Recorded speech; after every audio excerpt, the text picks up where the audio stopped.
it wasn't really a Greasyville. poutine because it had burger meat in Burger it. in it, yeah. It was good though. Some of the places here do that. They'll do like they'll add bacon or they'll add Yeah. like what do you call it? Like sausage or ground beef. And so I just get the original.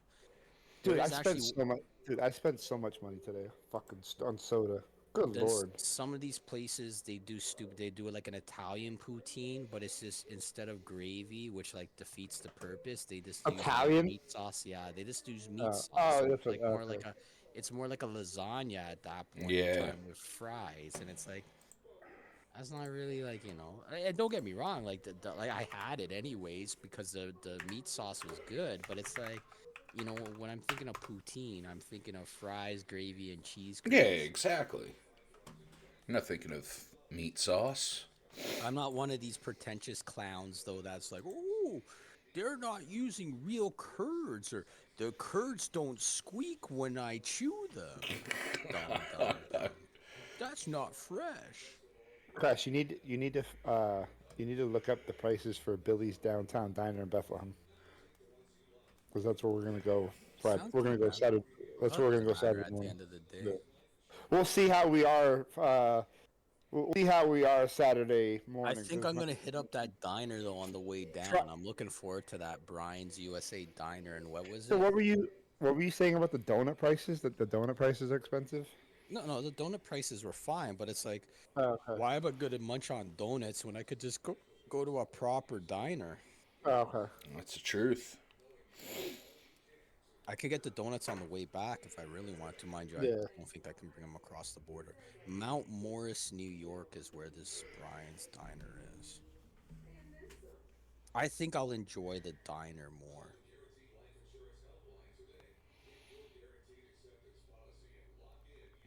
Oh, Mount Morris, New York is 4 hours from me. Okay.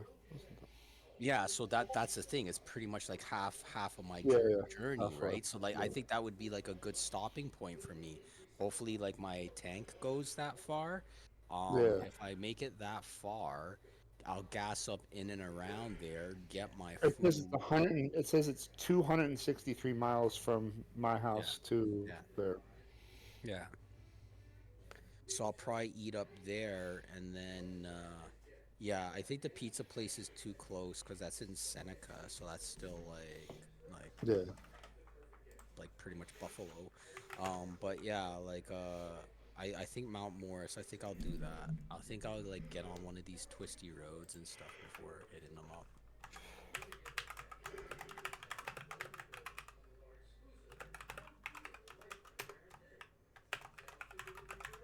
Eric fumbling the ball like Carson Wentz. Oh Like boy. Big Carson dropping it all. I haven't seen Mr. KD's response to any of the I think he to was busy on Sunday. yeah. It was Easter. Yeah, he had some eggs He to was chasing hatch. he was chasing tail Oh boy. This is or stupid. or cocktail, whatever. Well, he might have been hunting for a cocktail. Oh boy. He told fucking Chris the other day, "What are you drinking? Rum and cock." No, no, he said rum, and he said Oh, okay. he said rum and coke, and I said what, rum and cock? Oh, I finally got excited. He's like, what? Rum and cock. This is stupid. Rum and cum, baby. Let me get this ready. Oh boy.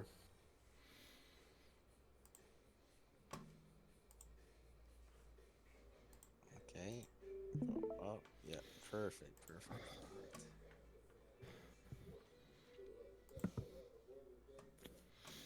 How was work today? All right. Oh, work was great. Good old fun day. Did you work with your crew? I did. Nice. Yeah. Bought quick. I always like that. I always like when I feel I'm there shorter than I actually am.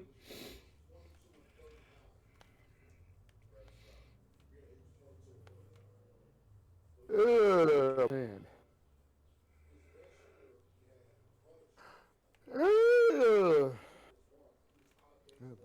I'm tired. I was gonna say, Matt, are you filling in the things? Is that how Oh you're doing it? Filling in the yeah. blanks? Okay, cool, cool, cool.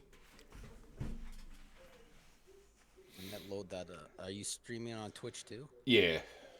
Okay, because I was gonna say I'll probably like look at it on Twitch because that's the one thing I hate about Discord, man. You can't expand or make the stuff bigger. Like you can't make it full screen. I know. It's annoying.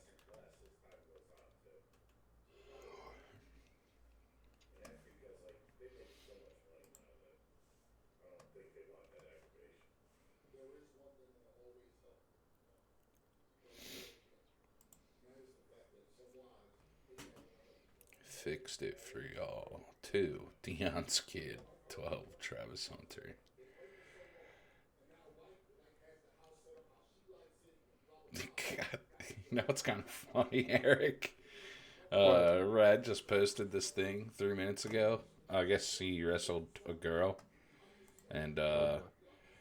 he put 2 pictures up, and the caption says, "Would you hit a girl?" Wow.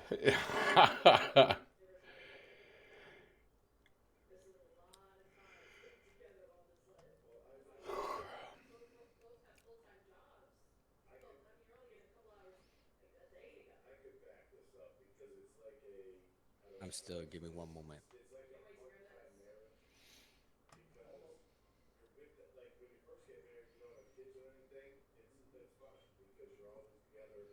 I think in June, I want to go video. Like I want to put myself on video.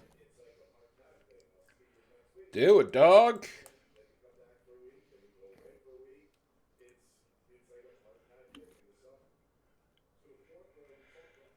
AJ Brown got his car back.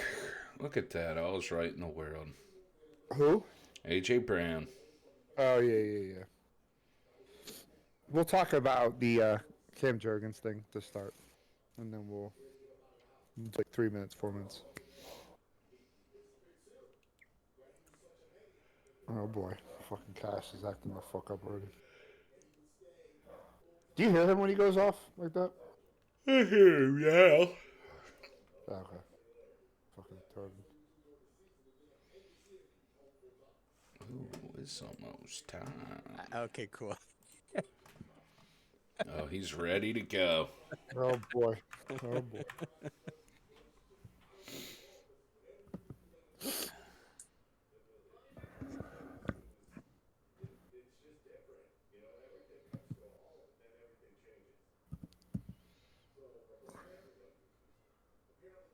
Hey, let's get it. Now recording.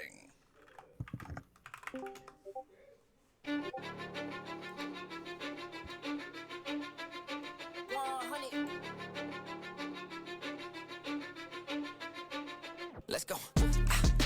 Welcome to the main event. Applying pressure, but I promise I ain't make it then.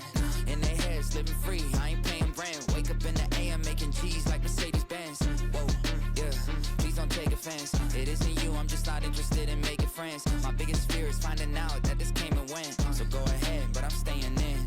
Okay, drop a song and pop up on your phone like I was YouTube. Connected to the fans without a hand, I did it Bluetooth. The only time I come up short is when they watching YouTube. Spinning with the drill, no wonder why my screws loose. Taking off and I can't stop, I beat them all by a landslide. Houdini, I popped out of that box even with hands tied. Big dog like Sandlot, but it's real life, no fantasize. Count money, a damn lie, my hands clean, no sanitize. Whoa, had to switch up. It is Inside Eagles Red Zone podcast here live on Monday, April 21st, 2025. I'm Eric Williams, joined as always by my co-host Matt Namo. Matt, what's going on? Big E, it's mock draft day. The WrestleMania Monday. Had a good weekend, so hopefully you did as well. We got our Canadian draft man with us for year 2 of the Inside the Eagles Red Zone official mock draft. So, hey, should be a fun show. Yeah, we'll get into that in like a couple minutes. But first, Matt, the Eagles made part one of a much anticipated move in regards to the contract extensions, and the Philadelphia Eagles have extended center Cam Jurgens. Can't say I'm shocked. He's the now the second highest paid center. Um, I like the move, and this is why some of the departures, especially on the defensive side of the ball, that occurred. This is one of the two big reasons why. So hats off to them to get it done now before he has another good year, and the price just continues to go up. So great timing, and hey, congratulations, Cam Jurgens. Yeah, 4 years, $68 million, and it's 39.4 guaranteed. So he'll be on the books until the or through the 2029 season. But yeah, 25 years old, Matt, and let's rock and roll. That's right. I do believe, and I wanted to say this morning, and kind of looking at some of the things in regards to because everything with the draft and stuff like that. I do think similar to what happened last year around this time. I do think guys that need extensions or are looking for extensions, it's probably going to happen within the next two weeks. Yeah. I do anticipate. It was funny last year. We were hitting, like we were just talking about people. I think like that Tua deal came down, Yep. and like what it was like the next day or 2 days later, it like that came down.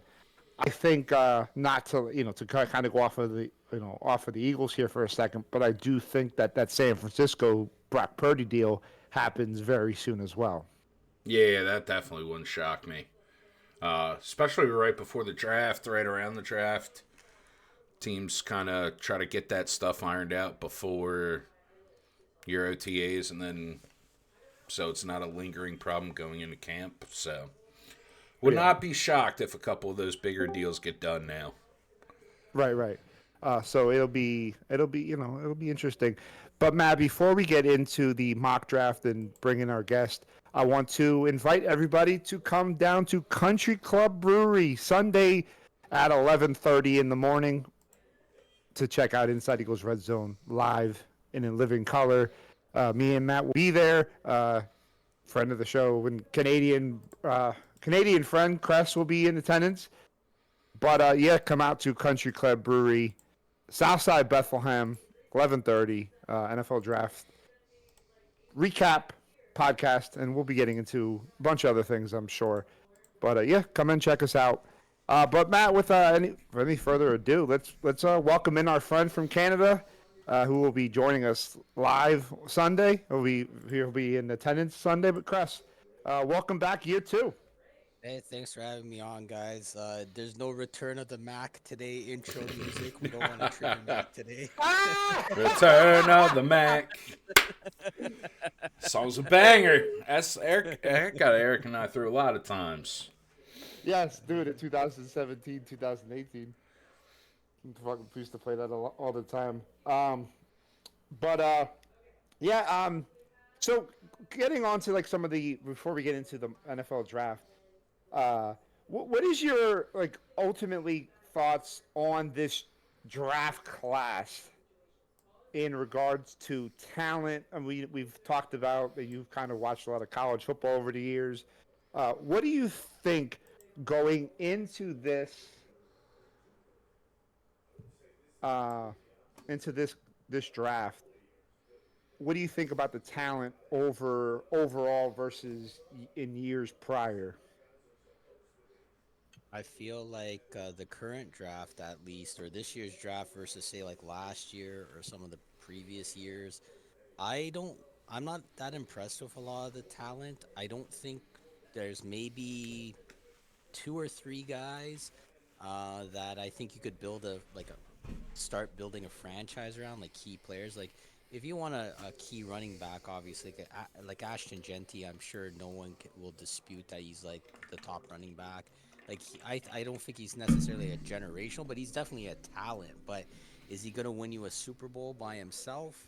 I don't think so. Like he has to be obviously put in the right organization, and I know you guys talked about it on a couple of previous shows. Like look at even a guy like Barkley, for example. You know, him obviously going to the Eagles, helped it, but like what was he doing with the Giants? Right? He wasn't like He wasn't the key thing, like molding. He's just like a puzzle piece in the molding the team together in the backfield.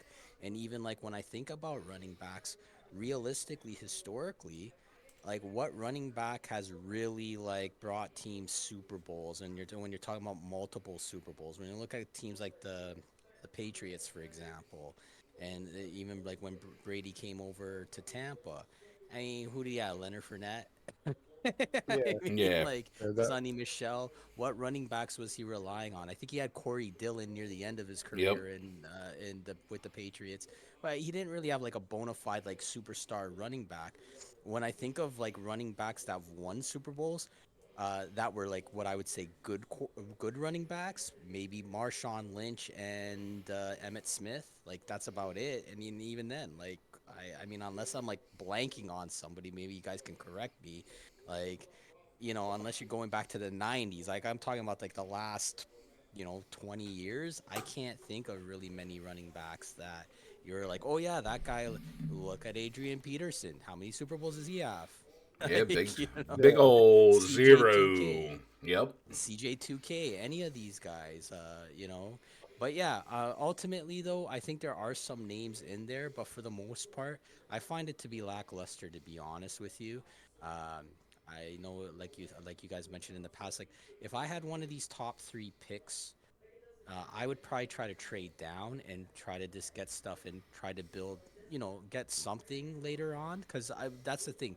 While I don't think there's any top tier like generational talents, I think there's guys like there's like middle of the line guys, and and you guys were talking about mediocrity the other day, and to me, it's like as long as you can get those key pieces, and help on your defensive line or your O line, I think that's what you should do. Like you should trade down, and whatever O line or D lineman's there, you say, okay, we're gonna roll the dice on X and go from there, right? And then next year, if it's like a scenario, say like the Titans, for example, okay, you trade down.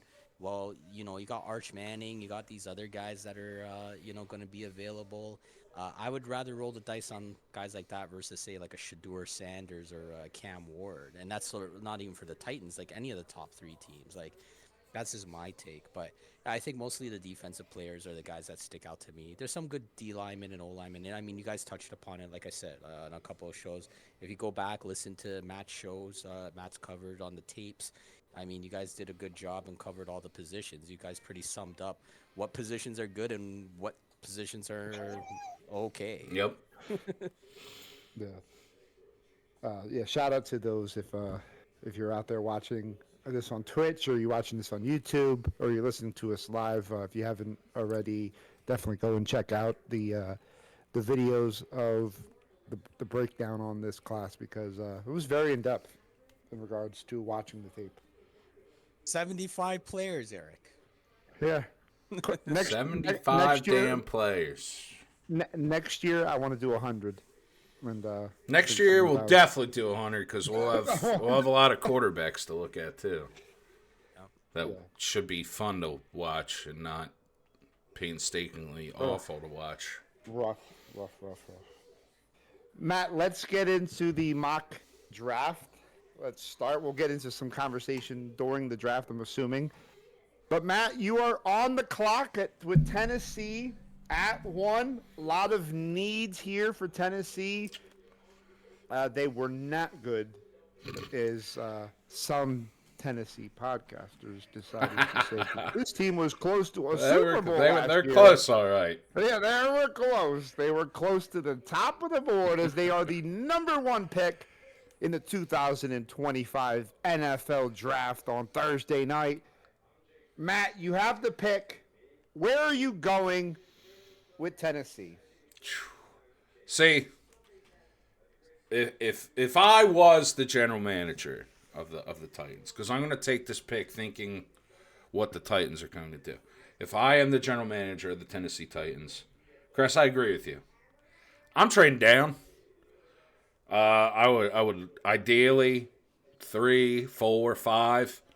That way you get a great haul in return for the much better quarterback class for next year's draft. And necessarily you're not punt. I wouldn't be like, hey, we're punting on this year. No, we're getting talent and a haul in case we have to move back up in 2026. We're capable of it, but we're getting a guy that will be an impact player day one to start changing the fortunes. However, it's the Tennessee Titans. I think, and much like I said with Chicago last year with this number one overall pick, I will not be shocked if 4 years from now or sooner, within the next 4 years, they are back drafting this position again. Sadly, I will, with the first overall pick in the 2025 NFL Draft, I think the Tennessee Titans are going to select Cam Ward, quarterback out of Miami. Now, this is something that you've watched Cam Ward over the the Spotlight series part of the show with the quarterbacks. Was there anything since we've watched tape that you've kind of rewatched something and went, okay, I feel good that he is the best quarterback in this class? And the other question I had, and I wanted to kind of didn't really tell you this before, kind of just a quick glance at next year's draft. If he came out next year instead of this year, where would his talent level be in regards to what the guys are coming out next year? Let me just pull up this class here for 2026. Arch and Nico and Arch, Nico, Drew, Lenore Sellers, Garrett Nussmeier, Clade Kubnik. He would be... I think Nico's going to drop. I think he would be from this 3 to 5 range quarterback-wise. If we look at all, though... Yeah, I need to do some work on these. We've got a lot of offensive tackles looking like in this big board next year. But definitely no higher than 3. Arch, we're going to see more of Arch this year, obviously, for Texas, but certainly think he's special. And I think Drew Aller is another one that I just think overall the complete package is higher than Cam Ward.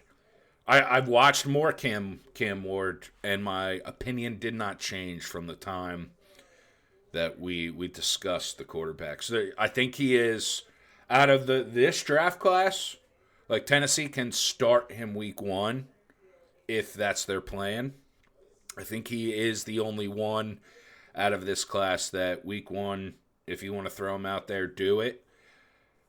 But I don't think they necessarily have the quarterback room and the weapons around him. I mean, obviously that can change going into year 2 and whatnot.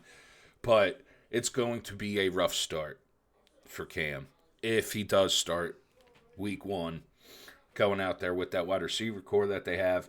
I know they got a couple pieces over on the offensive line last year, and in the year prior, but they're just a team that doesn't have enough.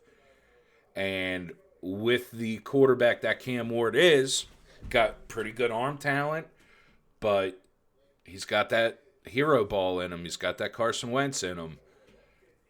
I could do a lot of turnovers, and a kid like that who went from a 0-star recruit to a 5-star recruit to now being the number 1 pick in the draft. If he has a lot of turnovers and struggles, what mental impact does that have, especially with the talent around him and the coaching staff around him? So I don't know. I don't feel that very optimistic for Cam, especially year 1 and year 2 in Tennessee.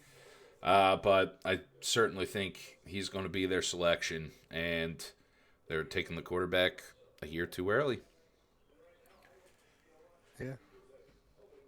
I 100% agree with Matt's analysis on that. And, without being redundant, the one thing that I do like is some of the mindset that these teams had in recent years, Houston and Chicago. Like, Houston got two picks in the top 10. They took Will Anderson and CJ Stroud. And then you got Chicago last year. While I don't agree necessarily with the picks, they still went and got themselves two players that were highly touted. They got a Yep. top wide receiver and a top quarterback. And the reality is that if you're picking first overall, chances are your team stinks. Yeah, you might have some like one off, like when the Colts lost Andrew Luck. When like Yeah. Luck retired Yep. and stuff like that, and they were in shambles. They didn't have a proper backup for him. So if you dip down in the draft because of that, okay, yeah, it makes sense. You know what? We didn't have a good enough plan for our quarterback, but like these teams are not one player away. Like Matt said, 4 years from now, they'll probably be in the same spot. Realistically, get two pieces. I like that like format. Try to get two top 10 picks like in the coming years, and then go for that. And then that's when you pounce and you say, okay, hey, you know what? We're going to stink anyways. Let's get a top whatever and a top whatever and then go from there. And then you can still get something in this draft on top of it. Yep. Like, that's what I don't understand. It's like again, get a piece, get an alignment on any side of the ball. But yeah, that's pretty much what I wanted to tap on or segue or piggyback off of what Matt was saying with regards to the Titans pick. No, you know what? Before I know, hey, we're on pick one, and we're like ESPN. We're diving in 10 minutes when we already had the pick. But literally, Eric, you asking that question of like where he would rank next year with the quarterbacks and then just the overall class, Yeah. and to tie that into what Crest just brought up with bringing up like trade down, and then that next draft you could have two picks in the top 10, top seven, like Yeah. Chicago and like Houston. Dude, next year, if you look at these top prospects, it's quarterback, offensive tackle, running back, offensive guard, quarterback, offensive tackle.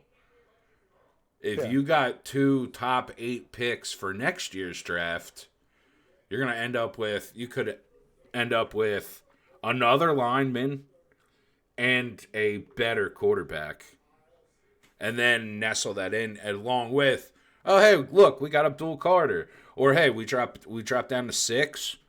We dropped down to 7. Oh look, we got a wide receiver to put with Calvin Ridley, or I don't know. That was just an interesting thing Crest brought up, discussing trading down, but also having those extra picks high up in the same round for the following year, especially with the depth of how it looks for them needing more offensive linemen and a quarterback.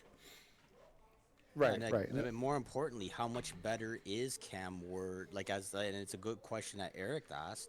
Like, how many, like, if you're gonna take a quarterback anyways, like, what if Arch Manning is a better, like, I don't want to get into what ifs, but what if Arch Manning is a better quarterback? Well, you could have had him next year, Yep. and you Yep. could have Yeah. skipped on it. Like, you know what I mean? Like, Yep. it doesn't make sense. Like, or whoever you draft. Like, obviously, some people make mistakes too. Like look at like like I go back to Houston. They took C.J. Stroud. They could have took Bryce Young. Yeah. Yeah. Like, but they didn't. So it's like one of those things where it's like okay, like they went with the better quarterback, obviously, right? So you got to decide what you want to do and go from there, right? But yeah, that's what I think with regards to that. All right. So the number 2 pick belongs to Cress, and you have the Cleveland Browns, and they are on the clock. And another team that, boy, oh boy, do they have a lot of nonsense going on. The quarterback is making a ton of money, and he's probably not playing. They picked up Joe Flacco. They traded for Kenny Pickett. They're, this team is in shambles. Cress, you're on the clock with Cleveland. A lot of needs. I'm really curious to see what you pick here. So me personally, the number one player, I think they should trade down to be honest, but obviously I don't think they're gonna do that. I'm not gonna repeat what Matt said, but pretty much that's what my justification for trading down and what I said before. But I have a feeling that Cleveland will draft somebody. Uh, is it the guy that I would draft? No, the guy I would draft, I think is the number one player in the draft, which is Abdul Carter. But I think that they are going to be the Browns, knowing the Browns, they're going to be infatuated with the player from the University of Colorado, Travis Hunter.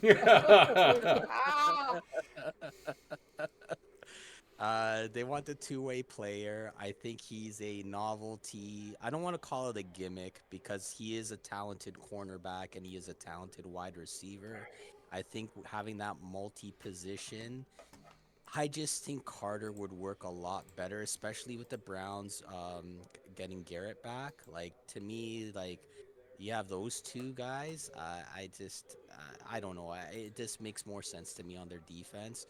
But I mean, I can't knock Hunter either. But they're gonna take Hunter in my mind.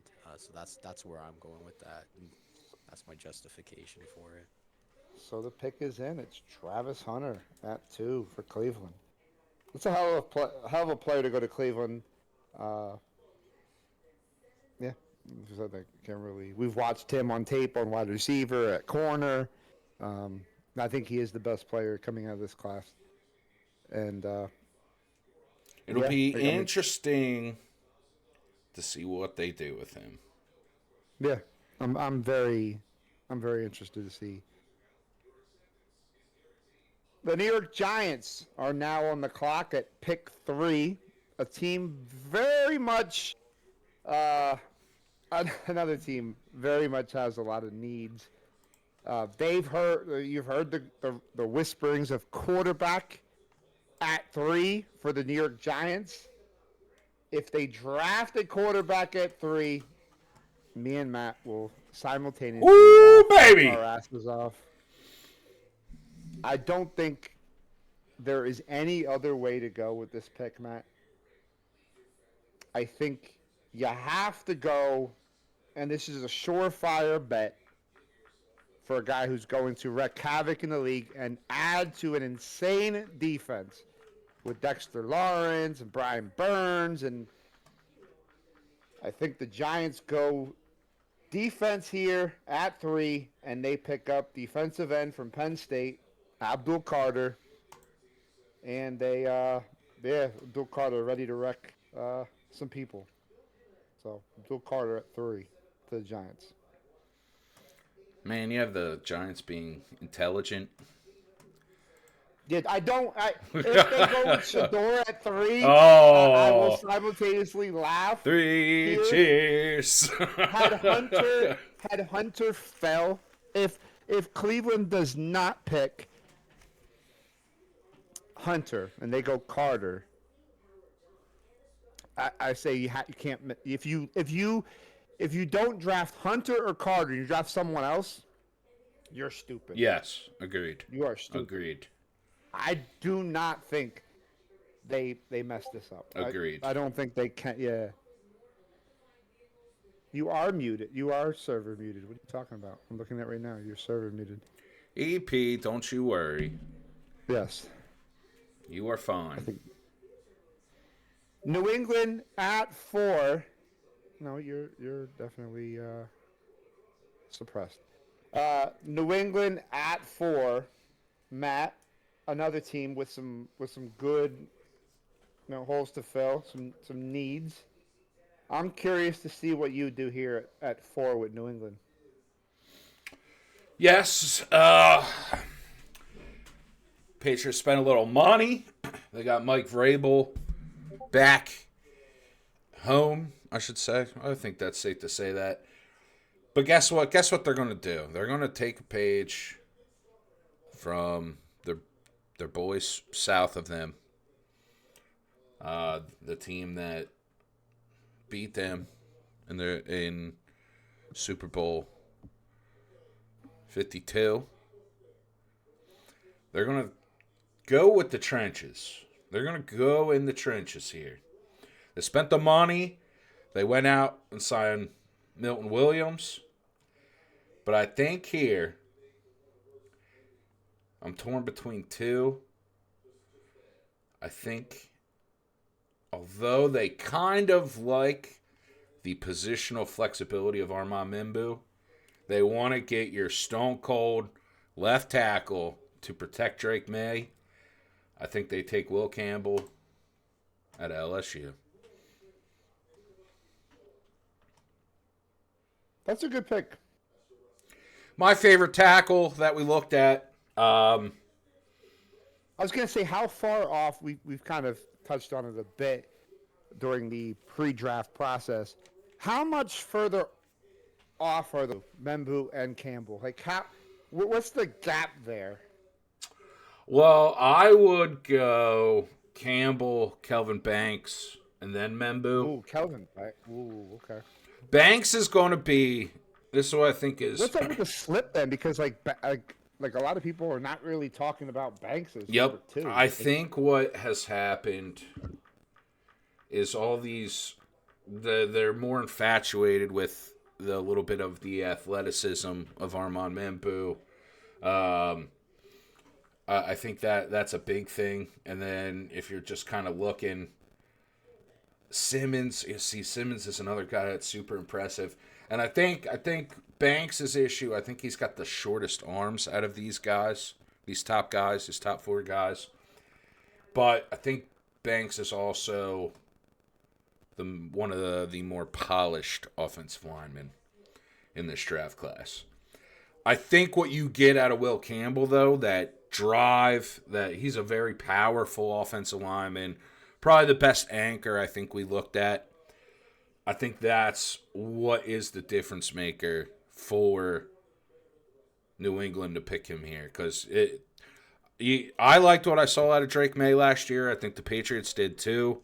Now you really want to keep him upright, and you want that Jason. I don't want to compare him to Jason Peters or like a Trey Thomas, but they want that offensive lineman that they know is going to be guarding the blind side of their quarterback for the next 8 to 10 years. I think Will Campbell is the safest left tackle option for that specific thing. So I think that's why I give them the nod, and they take him at 4. Yeah, no, okay. Chris, you are on the clock at 5 with the Jacksonville Jaguars. A lot of needs as well. Curious to see where you go here at pick 5 with Jacksonville. Wait, hold on, guys. I got a phone call. Uh-oh. Hello, who's this? Hello? It's me. It's Tony Khan. It's not some con man from Connecticut. Oh, hey, Tony, what's going on? Funny enough, I'm just doing a draft right now inside the Eagles red zone. Yeah, man, you know what? Let me call you back later. I'm going to take care of something here. What? What do you want to draft? Oh, yeah. Tell you what, we're going to take Mason Graham from Michigan. What do you think about that, Tony? Does that sound like a good pick to you? What? Did I watch WrestleMania? Yeah, I did. What did you think of it? Yes, you did, and it was better than that shit show of a fucking company, AEW. Tell Tony Khan he can fucking suck balls. Well, you know what, Tony. The guys aren't too liking what you have to say. I don't know what to say. Sell your fucking company, and maybe Vince can fucking run that Let company. me go tonight. See you on Dynamite. Go fuck yourself too. Go fuck yourself. So yeah, we're taking me. All right, I have to give you that. Was good. That was very good. That was good. Yeah, that was pretty good. All right, that was pretty good. I like this. I like the skit, and I like the pick. That was good. That was pretty good. I'm not gonna lie. Hey, this is Tony Khan. All right.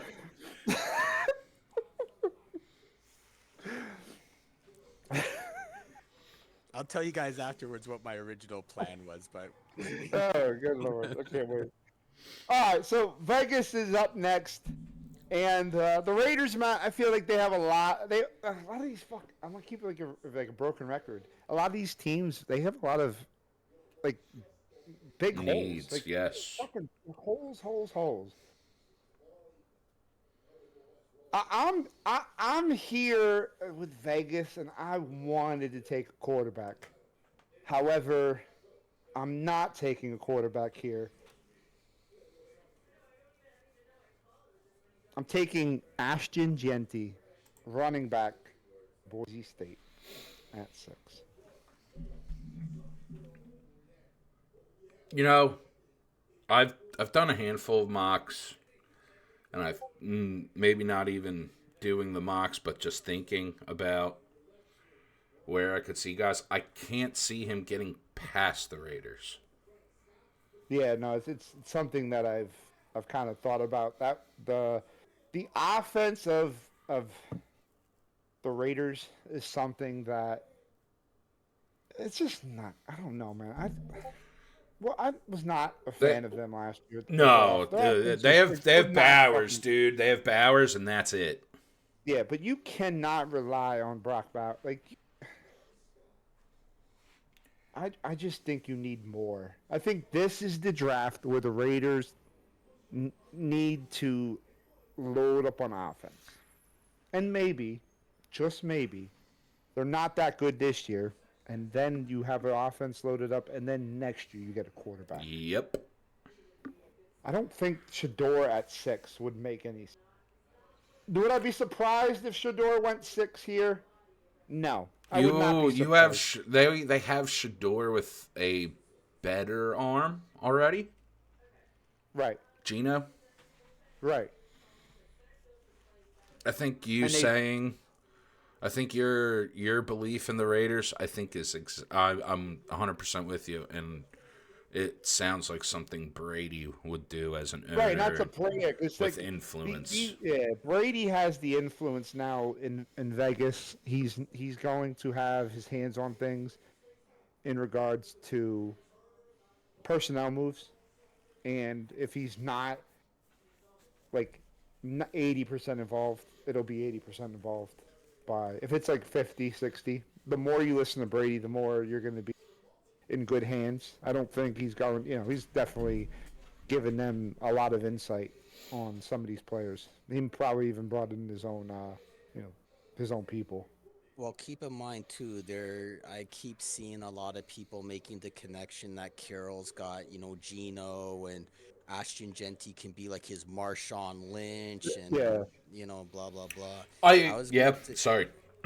no, I was gonna say, could you guys see the possibility of a team that may like really, really want Genty to try to trade up, like thinking, hey, you know what, like we gotta get something, like I, we well, I know he's think gonna go early.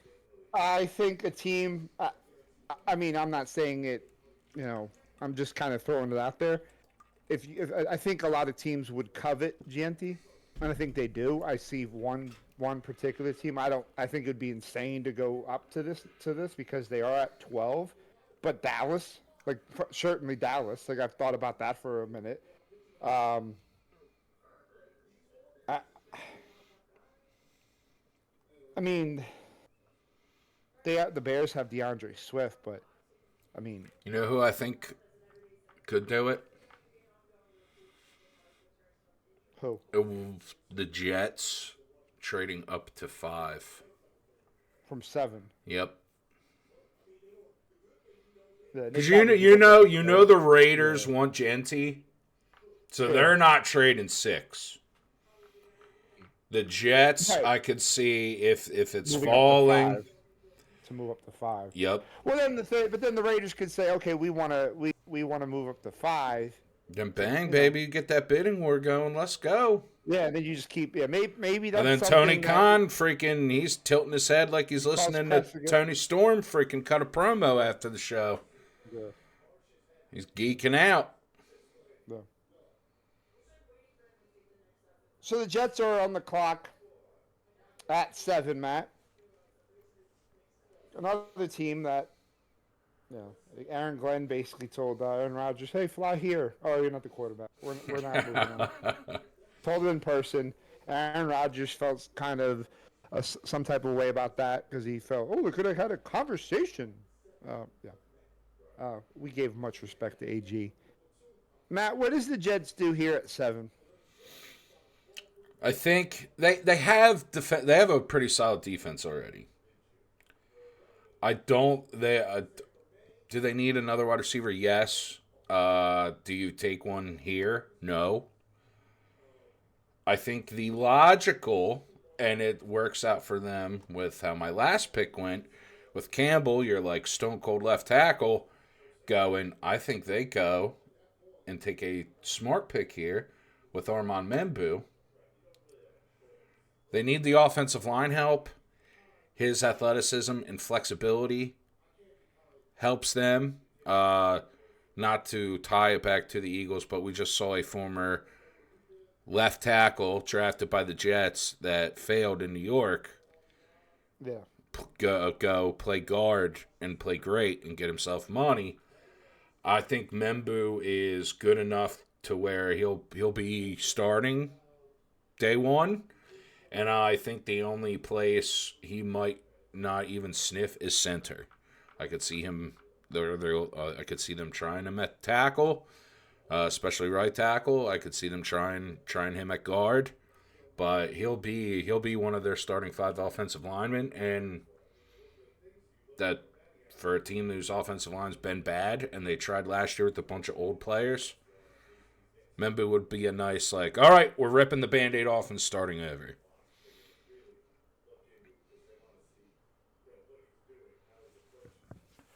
Yeah. Chris, do you have anything to say on that? No, I was just saying, I agree wholeheartedly. I think they need to add some pieces on offense to protect the quarterback. I know that obviously Aaron Rodgers was aging and stuff like that, but their O line stinks. They need players to help out, and I think he's the best offensive player that would be on the board currently. So I think that's a great pick in their mind. And whoever they end up having at quarterback, they'll protect them ultimately. So, Chris, you are on the board at 8. Who's picking? What team is that? That's Carolina, right? Carolina. Carolina. Oh, okay. Another team with that they picked Bryce Young last year. 2 years ago, No, they took Xavier. Guys, I think somebody else is trying to call me here. Hold oh on. boy. Who's this? Who's this calling me now? Rose from the Eagles. How you doing, brother? Ah! Hey, Howie, what's going on? It's interesting that you're calling at this point in time. Why would you be calling here, man? Praise Oh the yeah, Lord, man. I'm coming down to Philly. I already told you that, man. No, I'm not there yet. I'm coming down on Thursday. Yeah, I know the draft is on Thursday. That's when I'm coming down. Listen, I'm doing a show, man. We'll talk a bit later. But yeah, wait, what? You gotta draft somebody from Georgia, man. Howie, you gotta draft somebody from Georgia. Take all these Georgia Bulldogs. I do want to win. I do. You want to win, Howie? You want to build a dynasty? You want? Matt, Okay, my bit didn't go as well as we I wanted to. we we But we should tell Howie that that Cress is going to have to apologize for this fucking trolling and the stupidity that Cress has been saying over the years because he's been shitting all over the Eagles, and we should so, be so, fucking so, so, telling so, Howie that this motherfucker is he. You know what he is? He's Bin Laden to our fucking. in any event, the whole scheme of my thing is Your so how shit fucking failed like you're fucking trolling! Your shit failed! Wop, wop, wop! Howie has decided to trade the number 32 pick and future No, what? considerations. That's What? right. That's right. This is Oh, going to be boy. an Eagles pick, Oh, and oh we're boy. going to take. Are you ready for this? Matt. Jalen Walker from the University of Georgia, linebacker. Ooh. I like that pick. I like that pick. So you're trading 32. Yep, and a future. Their next round. The Their first. their their, their first next next year. Yeah, their first year. Yep, Wow. Wow. yep. That's gonna be my trade. How he tends to trade up. We're trading up. And they're drafting. Hold on. Jalen Jalen Walker. Carter. Jalen Jalen Walker. Walker. We got, and you know what, guys? Howie and I have already come up with the nickname, Oh, the Triple J's. We got 3 Jalen's now. oh boy.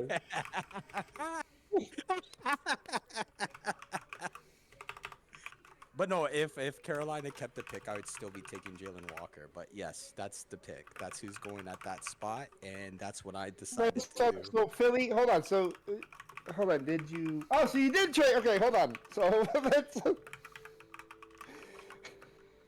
let me get this into my. That changes a little bit. Okay. Let me change this up a little bit. Give me 1 second to. Now, while Eric does that, what do you guys think of my pick?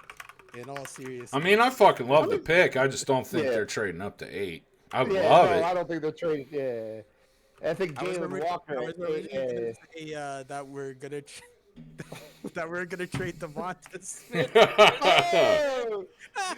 you should tell EP they're gonna trade Barkley. Get her all wound up. But yeah, no. To be honest with you, I wanted, like, I was thinking about trading up the pick because I know I have it, and I was like, when can I do it? And I wanted it to be for a Georgia player, and I was like, yeah, I'll do it at this pick because I figured one of you guys would have taken him like in the forthcoming pick. So I said, yeah, I'll do it now. Then I actually had another idea that I was gonna have Tony Khan trade the pick with Howie, but you know that required a lot more effort on my end, and I didn't feel like putting that. Yeah. So Jalen Walker is the pick at 8. The only thing I can say to EP is, I mean, he's going away in 2 years. But he's not going away anytime soon. All right. Oh. But it's a 3-year contract. Yes. And they paid him the money. Here we go. Eric, AJ Brown, maybe Devontae Smith are gone in 3 years. If they restructure him to less pay. No, I'm telling. No, he'll be 30 years old. Yeah. There's 19 running backs that are going to be Saquon Barkley in this draft alone. We're telling you this now, so it's easier. It's a business, and I mean, he might retire when the contract's up because the Eagles are going to run him into the ground, and they should. Yeah, of course they should. They should, of course. But all right, soften the blow. Get ready, AJ Brown, Saquon Barkley. If everything in the draft falls right, I'm telling you, another one that might be gone in 3 years is QB1. That don't. It's a business, and players don't last long. Let's think of that. Here's my Crest just did a bombshell trade. I'm not doing a bombshell trade. I'm doing a bombshell pick. I'm doing a bombshell pick here at 9 for New Orleans. There's a lot of things that New Orleans needs. One thing that I definitely think New Orleans needs is a quarterback. So with the 9th pick in the 2025 NFL Draft, the New Orleans Saints select quarterback Jackson Dart. The darter. At 9. The darter. Jackson Dart going 9. You're supposed to say his university, you bum. Yeah, man. Mississippi. There you go. He got Chicago is on the clock. What's this shit franchise going to do? But what they always do. You know what? It's probably not a shock, but we're going to be smart here. I think your team, your town, your Chicago Bears. Nah, I can't see them doing it. I want them to take Calvin Banks. Will they? No. I think what they do. No. You know, I'm going with my gut. They're taking Calvin Banks Jr., University of Texas. The Bears are being smart.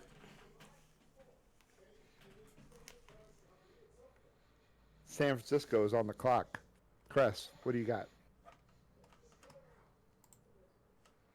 Well, I was gonna take Banks. We'll see. I gotta pontificate here. Oh, Matt, Pontificate. Ooh. Just because I'm lazy, I'm gonna go with the next Georgia guy. I'm gonna take Michael Williams.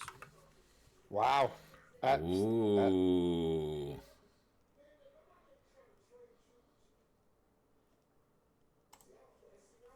I like that pick. So Dallas is on the clock.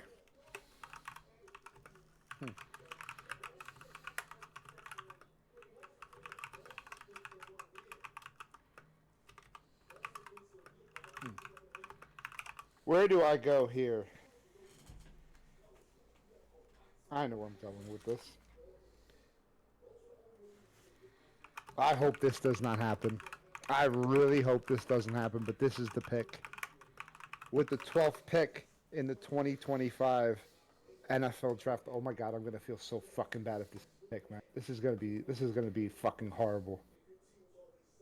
The Dallas Cowboys select Tyler Warren, tight end, Penn State. Ooh. Damn. That's the next Jason Witten, man. Yep. Lord. That would be. Ooh. Ooh. Ooh. And EP with EP's Penn State's people, one going to the Giants. Dude, he's going to the same team though. Oh, good lord. Penn State's the Dallas Cowboys of college football. Oh boy, here we go. Miami on the clock. One title in 30 years. One title in 30 years. Oh boy. Miami up next at 13. One title in 30 I don't know, I'd years. probably compare more to Florida State, but that's a different story altogether. Florida State is an absolute dumpster fire right now. That's Yeah, fair. so is the True. Dallas Cowboys. That's true. No, see, because here's the thing. Dallas is going to take Washington's spot in the playoffs this year. Dallas, I hate that I'm even defending the Cowboys. But the Cowboys have actually won the division recently. When's the last time Penn State won the Big Ten? And what? Penn State won 2 playoff games? So Dallas has won a division 2 years ago. Penn State hasn't won the Big Ten in almost 10 years. So, and they have their last national title was in 1992? And Dallas's last Super Bowl was in 1995. They're both very traditional with their stupid, we're white and blue Penn State. Oh, we're silver and blue with Dallas and the star and the stupid Nittany Lion with the scarf around his neck. And Micah Parsons. Man, they really are. Oh, God. And their fans are delusional and love them to the bone. But they don't win, and they let you down constantly. Fuck the Cowboys and fuck the Nittany Lions. How about that? Matt, Miami's on the clock. was gonna say Roger Goodell is looking at you. Let's go. Make the pick. I'm not an Ohio State fan, so I don't know why you're saying fuck Ohio. By the way, Matt, the last time they won was in 1986. Oh, Penn State? Yeah. Oh, 1986. They lost the national title game in 94. Oh, oh man. Oh man. Yeah. They can't even win a national title. Yeah. And they had Joe Miami. Paterno who Dallas have? Well, Jimmy Johnson was actually a good coach, so you can't say Joe Paterno and Jimmy Johnson are the same. But maybe like a Barry Switzer. They had LeVar Arrington. Oh, LeVar Arrington.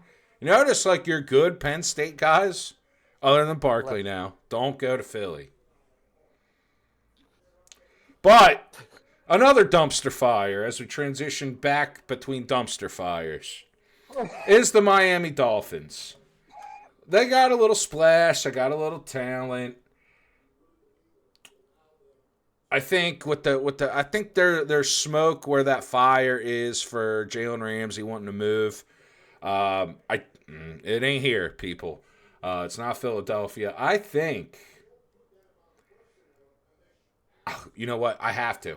They love speed in Miami. Look at their head coach. He thinks he can run a track team, and it works at the NFL level. It does not. I like this guy, but they're going to draft him because of the speed, and it's a need. The Miami Dolphins are going to take cornerback Jahdae Barron out of Texas. I like this kid. I really like this kid. And now the Colts are on the clock. Cress, Indy has some needs. There's a lot of needs. They have a lot of guys. If you look at 2026, they have a lot of guys that are not locked up. What do they do here at pick 14? There's two guys that stick out to me like a sore thumb, and I'm bouncing back and forth between the two of them. And I've already taken two Georgia guys, so I'm not going to take the third one. I'm going to go with the Roll Tide. I'm going to take Jihad Campbell, linebacker, Alabama. Ooh. Matt's number 2 linebacker on the board. On his board. That's right. Atlanta is now on the clock. That's you. Yeah. You are Atlanta.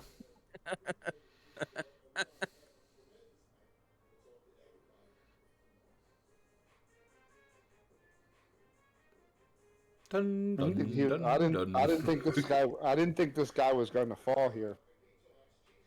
To be honest, Ooh. I'm kind of glad he fell here.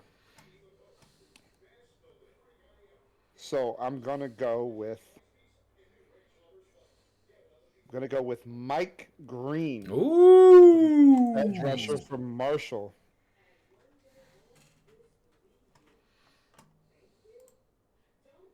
I like that pick. Arizona is now on the clock. Yeah, I think Mike Green. So does Jordan Reed. Does he? Does he? He does. Now, I was hoping we were gonna do more analysis with the picks, so I could say to Eric, "Yeah, I see your." You assume, Eric, therefore you're an ass. You assume, therefore you're an ass. Arizona is on the clock. I'm What? seeing a lot of guys just fucking fall, I know. Okay, so in reality here, Matt, Philadelphia here, at the way that the board is, and if you look at the players, this is where you start. Now, mind you, Jalen Walker was 8. They fucking crashed those whatever wildness that I he think did. it was a genius play, to be honest Okay, with you. okay, all right. A genius. You guys got excited once you heard that Walker course, was coming okay. to Philly. All right, so let's be real. Okay, Eric, let's they're be no real. longer a top 15 defense. They're now a top 3 defense. Thank you. If you look at the players on this board at 16, Matt, Which of these guys surprised you that they fell at 16? There's three of them.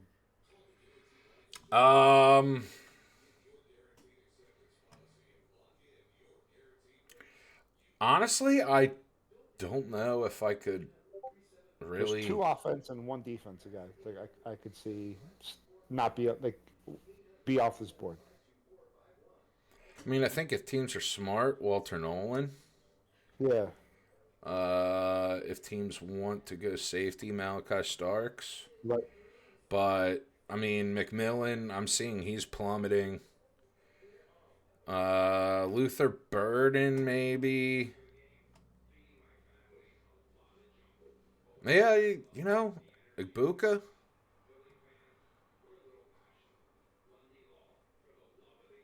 You're not really surprised.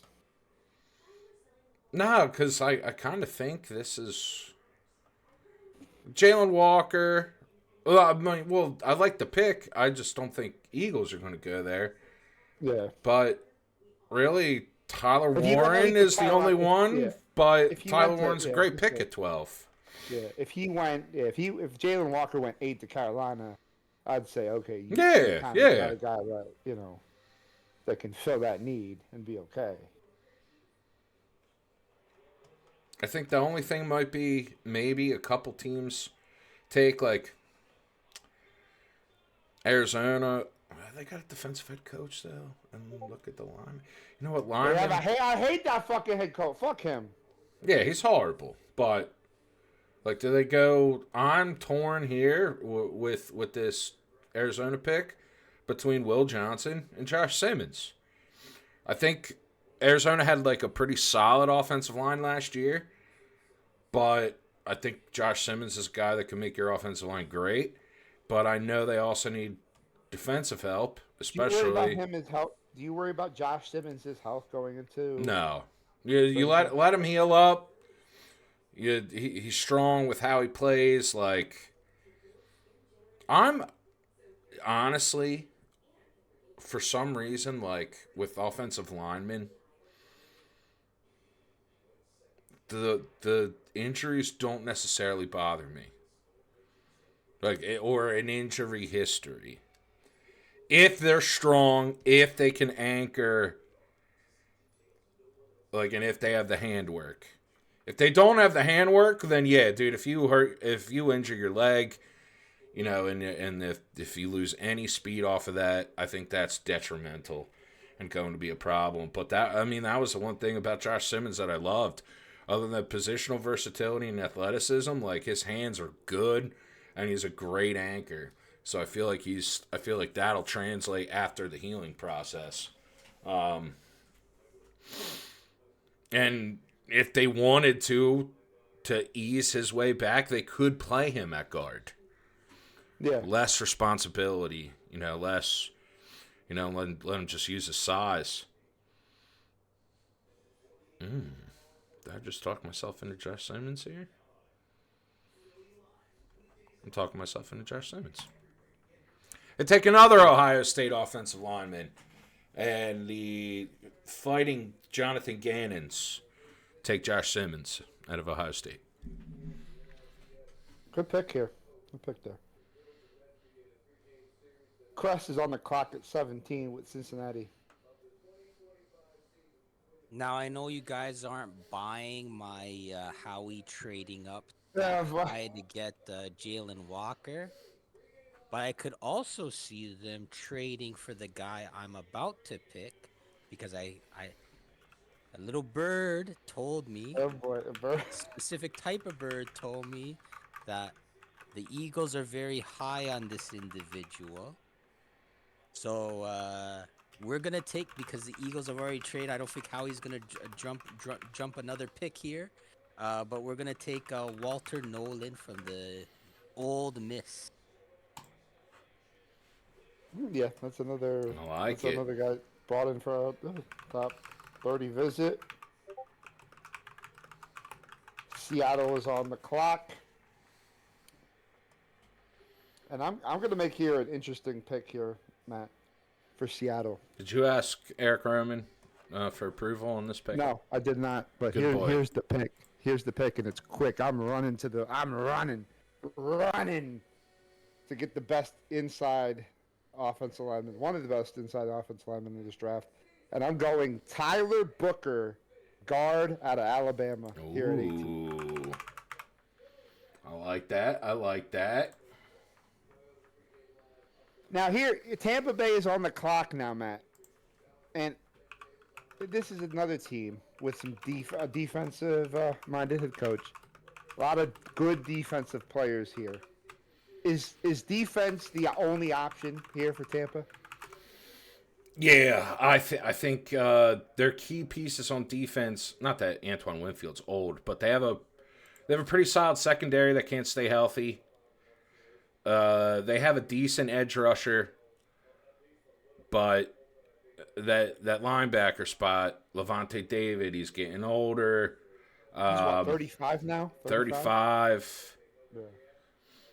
I think they can't pass up one of the two boys that I love.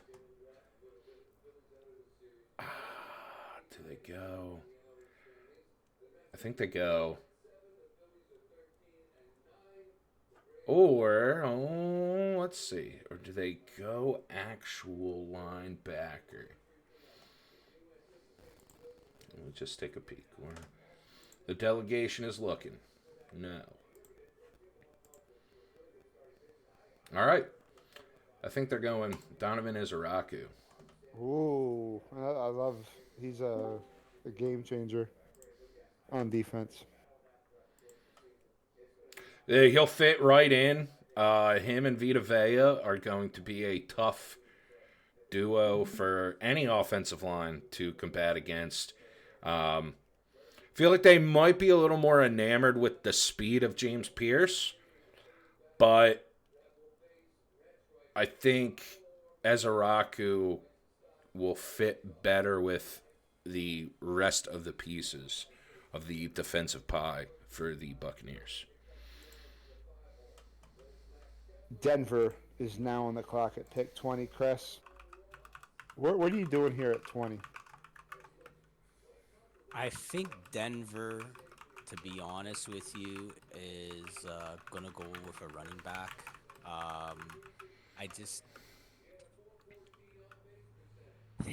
I'm trying to decide which running back they would go with.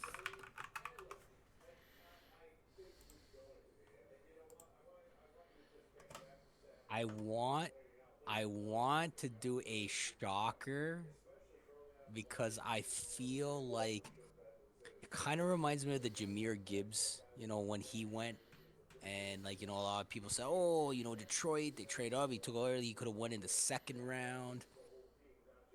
I'm going to go with the running back from the Ohio State University, Quinshawn Judkins. Whoa, Judkins. Oh. Yep, I think that's who they're going to take. I like it. Yeah. So Pittsburgh is now on the clock at 21. Man, they're sad Jackson Dart got taken. Yeah. They are very sad.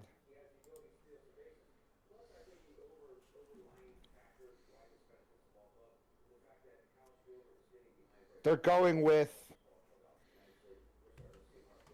safety Malachi Starks. Ooh.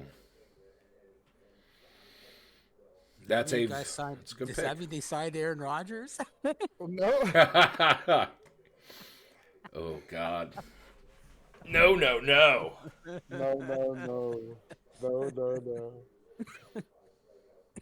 Now, Los Angeles Chargers are on the clock. very interesting. If this plays out like we have it now, if I am the Chargers, I am about to lose all control of my body. Yeah. Because there are So many good players on this fucking there's board. 4 out of the 6 that are on the screen right now. So the top 6 that, according to us, are still available at this point in time. There's 4 I would immediately run to the podium with the tag, and 2 where I would take, but I like them less. I think if it gets to this point, despite the Michigan Harbaugh connection, I think you have to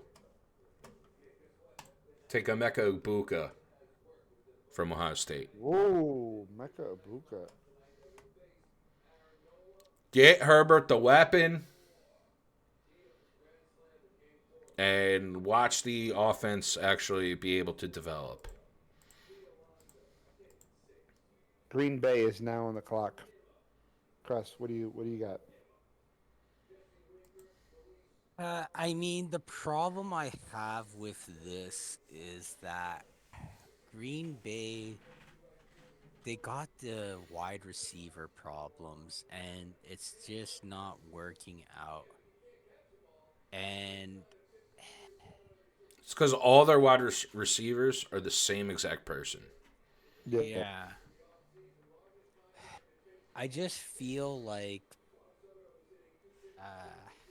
I'm not a big fan of them, but I think they might have to do it. I think if it were me, given the what they have, I'd rather take Will Johnson, but I think I'm gonna have to pass on him. I think I'm gonna have to take McMillan from Arizona. He finally falls. Wow. Yeah, gotta take McMillan.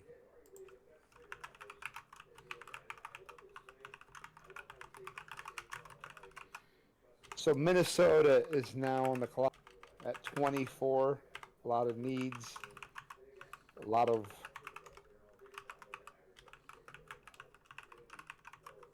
I think this is a no-brainer here. I think they go safety. Actually, no. This guy's still on the board. I can't pass it up. Cornerback Will Johnson, Michigan. That's a great pick. Yeah. Uh, Can't believe he's still on the board. That was the guy I was thinking of taking, but I had to take McMillan. Houston. Do we have a problem or not?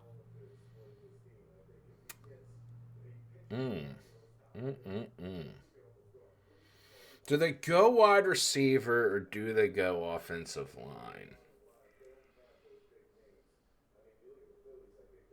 You got to protect Stroud. Yep. They're going to go. Ooh. They're going to go Gray Zabel, North Dakota State. That's a fucking excellent pick. That's an excellent pick. And he has a lot of flexibility in regards to being able to play everywhere.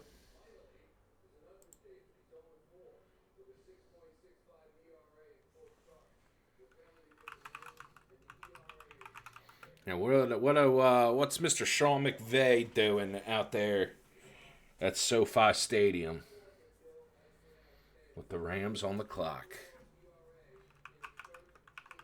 I think that they are going to go with the fact that they lost a lot of production on offense.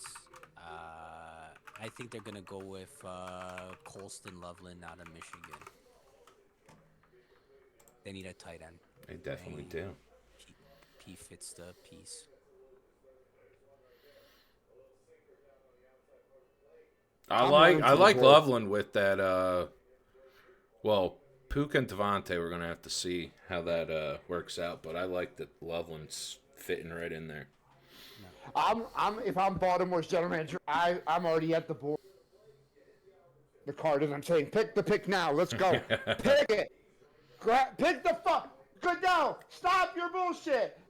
I put the microphone in his hand, and I say, with the 27th pick in the 2025 NFL draft, the Baltimore Ravens select James Pierce Jr., edge rusher from Tennessee. Fantastic pick. That's the Baltimore, Philly. Those are the teams that if James Pierce goes in the first round, those are the two teams. Yep. They get an excellent edge rusher. An excellent edge rusher.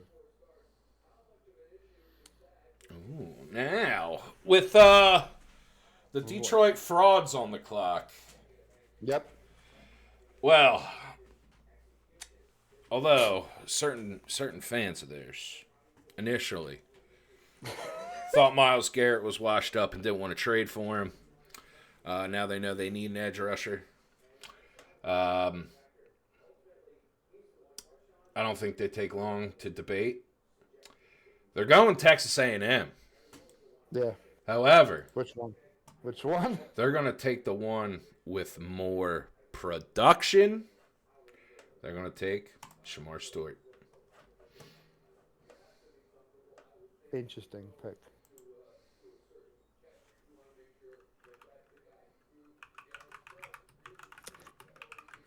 Shout out to Tommy, but Cress right. might be your best friend or your biggest enemy. Because Washington is on the clock at 29, and Cress is making the pick. So, Cress, make Tommy proud. Well, here's the thing. I think they have a lot of needs to address on defense. But having said that, their running back situation isn't the greatest. I think that they draft Amarian Hampton out of North Carolina. I wish Tommy was listening right now so we get a, oh, what the fuck?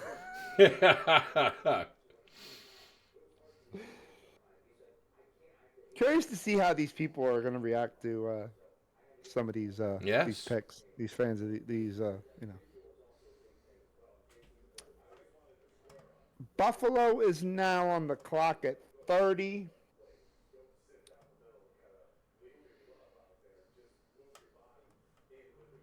In a Buffalo move, the Buffalo Bills are going to select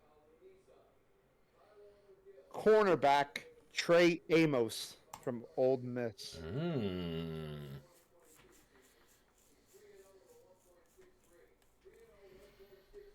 And Kansas City is now on the clock at 31. What do we do here with Tennessee or Kansas City? You know what?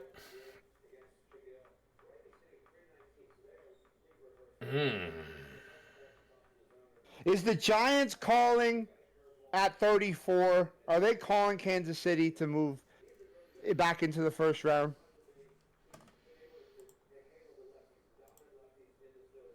Ding, ding, ding, ding, ding, ding, ding, ding, ding. How are you not interested in trading for this pick? Is Vegas calling at 37?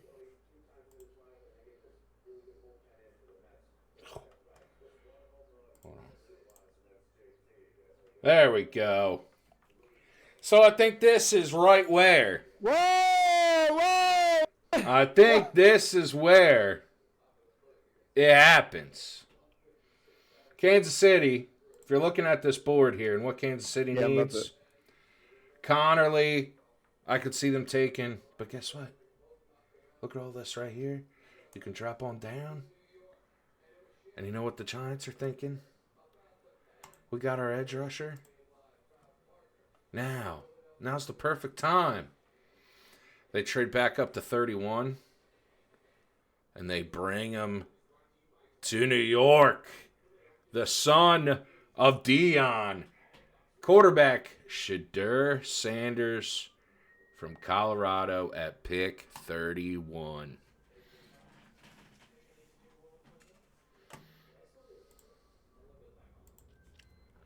And Cress, Now you're on the board at 32 with Carolina and the Panthers. Carolina needs a lot. um, I personally like them, but I know they have guys already there. I don't think it's too far fetched. I think that they'll go with Luther Burden the third out of Missouri. Luther Burden. Let's see what it says to us. I was gonna say what it analyzed. I was gonna say, are you putting this up on Oh yeah. TikTok and social media? Okay.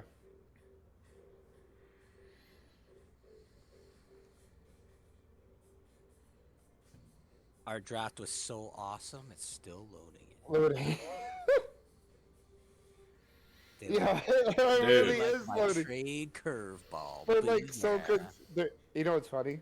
Mine already pulled up, so I don't know why the hell Matt's has already. Let's give it a refresher. Ah shit. What? Oh my god. Fuck. I'll send you. I'll Send send, it you to the. me. I'll Thank send. you. I'll send it to you. I'll send it to you. Good lord. PFF. I will say though, if our round ended like if it ends like that, I hope and pray that the Eagles fucking trade up to 33 and get wow, I'm blanking on who was there.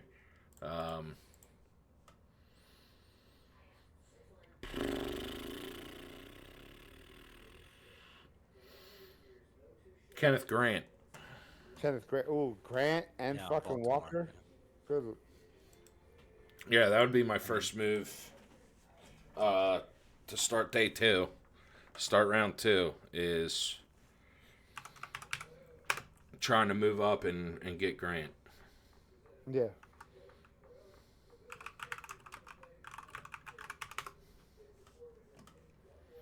Which of these picks were the hardest to make?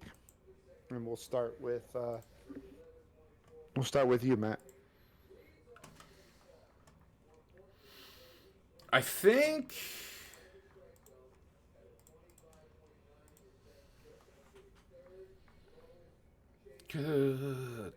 Chicago was tough.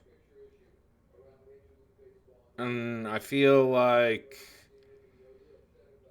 Chicago and the Chargers were actually the toughest. There was, and I don't know, I could be very wrong. But I think why I thought the Chargers pick was so tough was not only the amount of Michigan talent that was there, and I'm only saying this now because these are still the guys Harbaugh recruited, Harbaugh coached. They won a national title together, and honestly, if you look at them, they're really freaking good. So, like, could I give him shit for drafting Will Johnson or Colston Loveland? No, not at all. They would be smart picks. But I went with Ibuka over those guys because I think that playoff game showed you need a wide receiver for Herbert to throw the ball to. Yeah. And there was a lot of people that were kind of doubting Herbert based off of not his arm talent, but his wide receivers. Yeah, that's still the one thing. Like, Because they were dropping passes like it was. they're horrible. Yeah. Like that Quentin Johnson was god awful.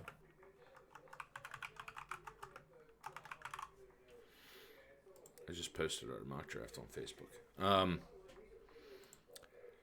Herbert got a lot of. I get why he's getting hate now. Like, yeah, everyone talks about how good he is, and he can't win in the playoffs. But that team's been bad, man. And I don't think it's necessarily his doing. It's more the talent around him. Like I watch Herbert, and I think of a kind of like a Donovan McNabb. Yes, he hasn't been able to do what Donovan McNabb was able to do, but that's a tough ask, especially without the defense that McNabb had. So I just think get him another weapon. And now that he's got the coach, if they're still struggling 2 years from now, then yes, okay, deserves all the flack in the world that he gets. But my man was thrown to Lad McConkey and Quentin Johnson, and that dude doesn't know how to catch a football. So I think if you get him a weapon, that's a great start to really having two good phases with a good quarterback.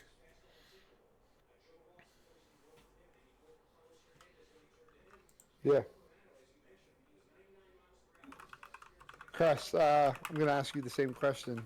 Which of your picks were the most hardest to pick here? I think similar to Matt. I think when you get later into the first round, it gets a lot more challenging for multiple reasons. Well, first of all, you have different players going off the board, and obviously you can try to guess and predict, and kind of like what you guys were pointing out, like hey, well if all these guys are going off the board, like I would love if the like Eagles traded up to get somebody like there, or if they keep their pick, like their first, or even they have like a boatload of picks, they could even like trade up and then trade up again type of thing, especially if you have these pieces that are readily available. And I always find later in the draft, there's some guy that gets drafted out of left field, and you're like, like I thought that guy was going to be a day two, or whatever the case may be, and some team like this like throws a wrench in a lot of stuff. I think for me, the toughest pick probably was the Green Bay pick, or maybe the Washington pick. I found that those two probably were the more challenging ones, and I think it's just because it's more of the late round stuff. Because you generally know who the cream of the crop is, so the first 15 picks maybe, you can kind of say, okay, well if this is the need the team like at the end of the day, when you're analyzing it, you're saying, okay, how's that team going to go and what do they need? And you're going to have the top X in those things or those needs. But if you're a team that needs some of the needs that the higher teams need, well, then, you're kind of going down the ladder and seeing, okay, now who's there? What can we get? I'd even say it was a bit of a challenge with that Denver pick. Like, I know some places like Hampton, but I just think that uh, uh, I just feel like what happened during the combines and stuff, that the Ohio running back Judkins moved up, and for me, it's just one of those things where it was like, he could be like I think he can be an RB1 in the league. He has that speed and energy. I just think that based on that and people will buy into the hype, I think that he just fits in with Bo Nix and everything with Denver. So I'd say that those three picks I found challenging. Probably the most I'd say was the Green Bay one though. For me, and it's not going to come as a shocker. I think that the pick of um, at Pittsburgh 21 was I really like Starks would be kind of like the defensive help, but they need a quarterback. But I just don't like. I think if Dart is on the board at 21, I think I think no ifs ands or buts. I think I go Dart at 21. But Yeah, dude, if Dart's there, I can't see Pittsburgh passing him up. yeah, like I think he's first round talent. I think Sanders is like I think there's three quarterbacks in this draft that have first round talent. Looking, kind of thinking about it more and more, and like, you know, Really, second round, but first round yeah. boosted with this draft. Well, I think money wise, And out of these guys, and maybe both of you guys can answer one after the other. Guys get picked sometimes in the first later in the first round, depending on where their next pick is in the second round. Yep. Um, how many of these guys out of these 32 picks could we see be second round picks? Is it 20? Is it 10? Half? That's go ahead, Matt. I think maybe half. Honestly, I think Shador could go 2. I think Hampton could go 2. Stewart, Pierce, Johnson, Judkins, Booker, Nolan.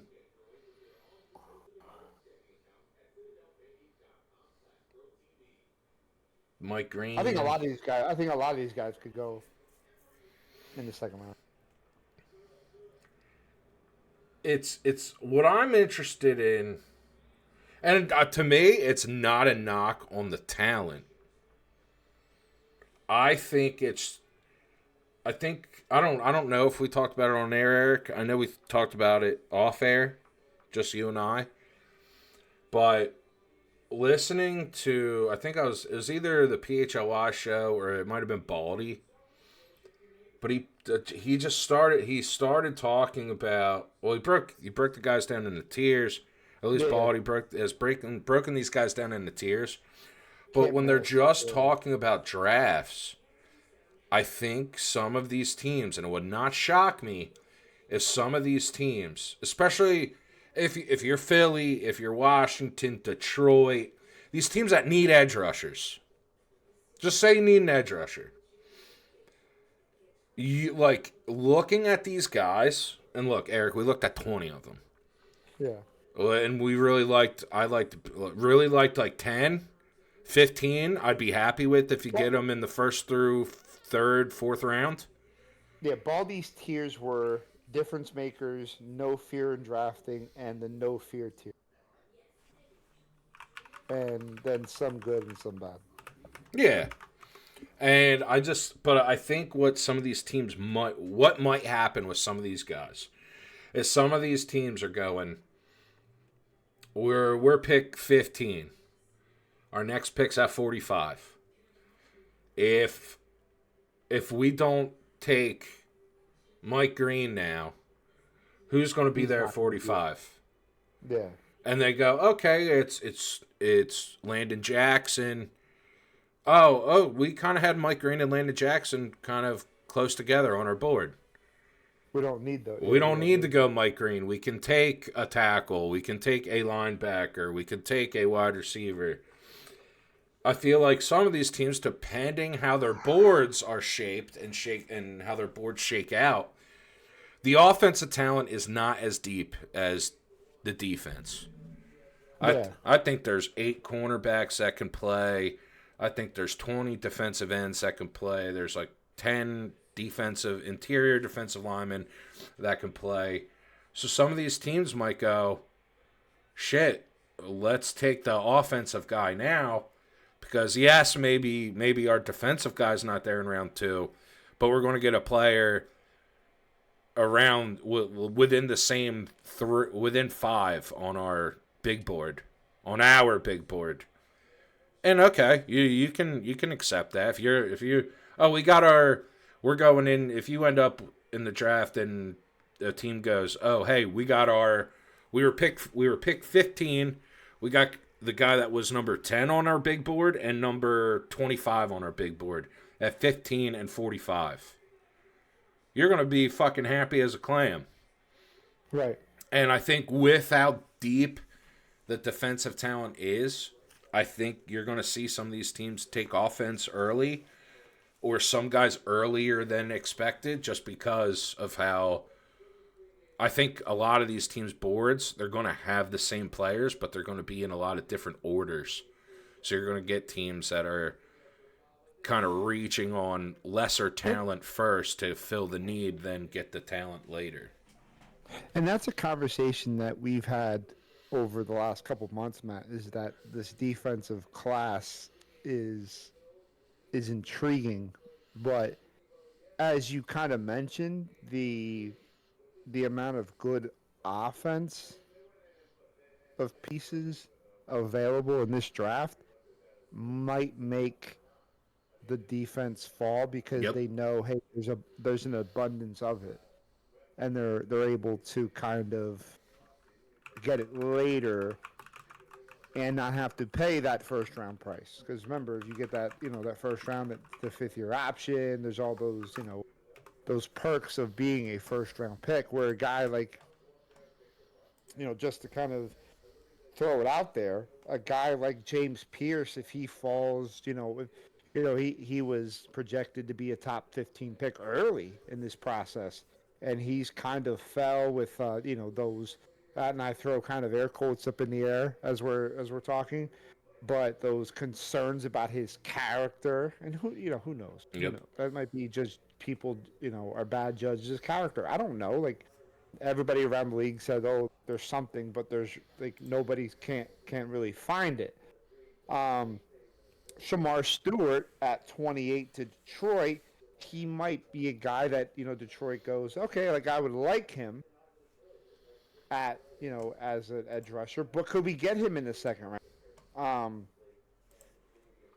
Like I'm looking at a lot of these defensive guys, and I'm also looking at some of these offensive guys. Like Booker could fall, Judkins could fall, Abuka could fall, Gray Zabel could fall, Loveland could fall. A lot of these guys, I think the number's right. I think about 16 of them are true first round picks, and 16 of these 32 are not first round, like true first round picks.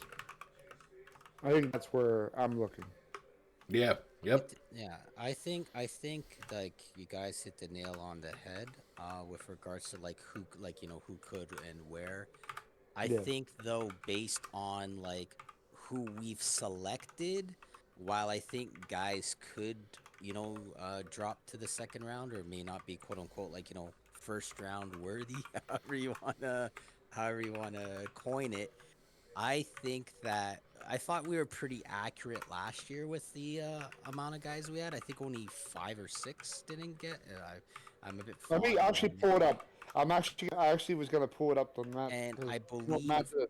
Let me I pull it up. believe if I were to guess, like of these, like I don't think we're gonna be like, oh, we're way off with the guys that we took. It might be like where we took them, but like, or what team we assigned them to. But I think that overall, like the list of the 32 there, Jackson Powers Johnson did definitely went in the second round. yeah. Uh, Mitchell went in the second round.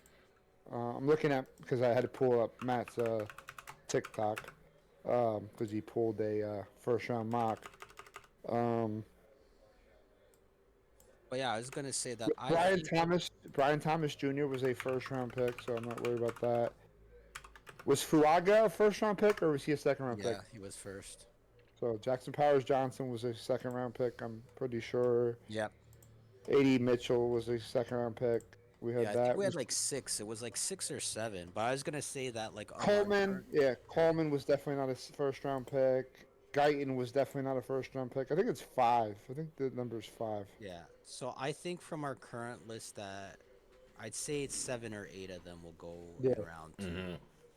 That's my prediction with regards to like what we did compared to actuality. Because again, like what I touched on before, and Eric, I want to circle back, like what he pointed out, which is what I thought he was gonna say. Like you don't know, like if these teams have a later pick. I just looked it up, like because to be honest with you, I didn't do really a deep dive into okay, well, when's this team's next pick? Yeah, no, I I was just looked. I kind of take that in you kind of have to take that in consideration because if your pick, I don't have the the exact number on Yeah, top of my head. If your pick, say at 14 you're Indianapolis, pick until pick 60, or yeah, you don't even pick like say it's one of those teams without a second round pick. yeah, Well, then say you're at 14 and then your next pick is at 90. Yeah. Well, your board has to be 90 picks or 95 picks or whatever, and you have to like a guy like a head scratcher could be at 14, be like, hey, why did he take the 40th player on this board? And it's like, well, he didn't really view like he didn't think at 90 40 would be there like and a lot of people kind of they do these mock drafts and yeah it's kind of cool to kind of like do these mock drafts to kind of look at them but in realistic being realistic you really have to look at can a guy will I like this guy at 90 um but he's not going to be there at 9 I like this guy at 50 but he's not going to be there at 50 so maybe I reach for him at 14 and take him at 14 and get him because maybe I want to develop him and he'll have that year. It sounds kind of crazy on the surface but if you start to really dive into the money and those options and all that stuff, it really does make sense. I can't and I've sat here for a while and thought about it and went over in it and kind of did my research on it. And I think I'm 100% right. I think teams are absolutely doing that because of that option. They have that option. Definitely. Well, and I was gonna say the reason why I bring that up is because Pittsburgh, because I know like you had that, like like you mentioned the challenge with your pick. Yeah. They don't pick again to 83rd. Yeah. So if you go So, Malachi like, Starks, if you go Malachi Starks and you think, hey, he's not going to be there at 83rd, okay, I can get a quarterback later. Maybe I can get a late third round. What is 83rd? The third round pick. So maybe I can get a quarterback and develop. Maybe Jalen Milroe. I don't know where he falls, and I'd have to really I haven't really dived in him, but like we've done a ton of quarterbacks. Like what we did. Like how many quarterbacks did we do off the top of my head? I'm not. 8. I'm not well, pulling you it need up. Quentin Ewers, Quinn Ewers. Al McCord, come on. We did 8 quarterbacks. Good Lord. Al McCord, Cam Scatterby, come on, Scatterby. But yeah, no. But yeah, I think of our list. Cress is really drinking the Kool-Aid nowadays. He's calling Cam Scotto a quarterback when he's a running back. Oh yeah, that's right. That should be in Botchapodomania. Well, you know what? He can play both, man. He's multi-purpose. That's right. He's like, what's his face? He's like Christian McCaffrey. McCaffrey did throw the ball a little bit. When was that? In that NFC Championship game against Philadelphia? How'd that work out for you? Booyah! How you doing, NFC champs? Nice try. Damn right. I'm right. But yeah, I was gonna say, I think 7 of our players won't go. I don't know which 7 in particular, but that's what I think. And yeah, it's wild because if like 7, that's great. You know what I mean? Like, I think last year we had Cooper DeJean and Quinn both go in the first round, and they ended up being Philadelphia's first 2. That's right. We had Quinion going 12 to Denver, and I think we had Green Bay. I think I had Green Bay getting Coop. So well, I remember a lot of your picks at the end of the draft were clicking. Like like you were getting a lot of the near end picks. Yeah, I had Kansas City going wide receiver. It just wasn't the right one. I had them going Xavier Legette, and they ended up going Xavier. No, that's true. Yeah, you had Legette going. Oh yeah, I had the wrong Xavier too. But they just go go Worthy, that, right? Cause no, they had Worthy at 32. Yeah, Worthy. They didn't know. They stayed. Hold on, did they? Hold on, let me look. Now I'm curious to see what. Now I'm gonna look at the. There he is. There's Matty. Oh, look at that beautiful face. What? I changed my stream. You changed the We got off the mock draft. Yeah, onto the normal TERZ Now, setup. yeah, I'm actually curious. We don't have glowing Matt today though. Matt's lighting is a lot brighter today. It must be a bright day in this neck of the woods. No, it's actually. Okay, dude. So we didn't have. Hold on. So we didn't have. It's actually a little gray outside. We didn't have Jordan Morgan. We didn't have Jordan Morgan. We didn't have. Oh yeah, they did trade. No, there was. Crest, there was two guys that we didn't pick in the first round. Mhm. There was two guys. There was Damn, we're not yeah, good. two guys. Damn, we're Uh, it, good. it was no three. Excuse me. We didn't have Pearsall going 31st. We're still kind of We good. didn't. We didn't have Darius Robinson, and we didn't have Amarius Mims. So three guys.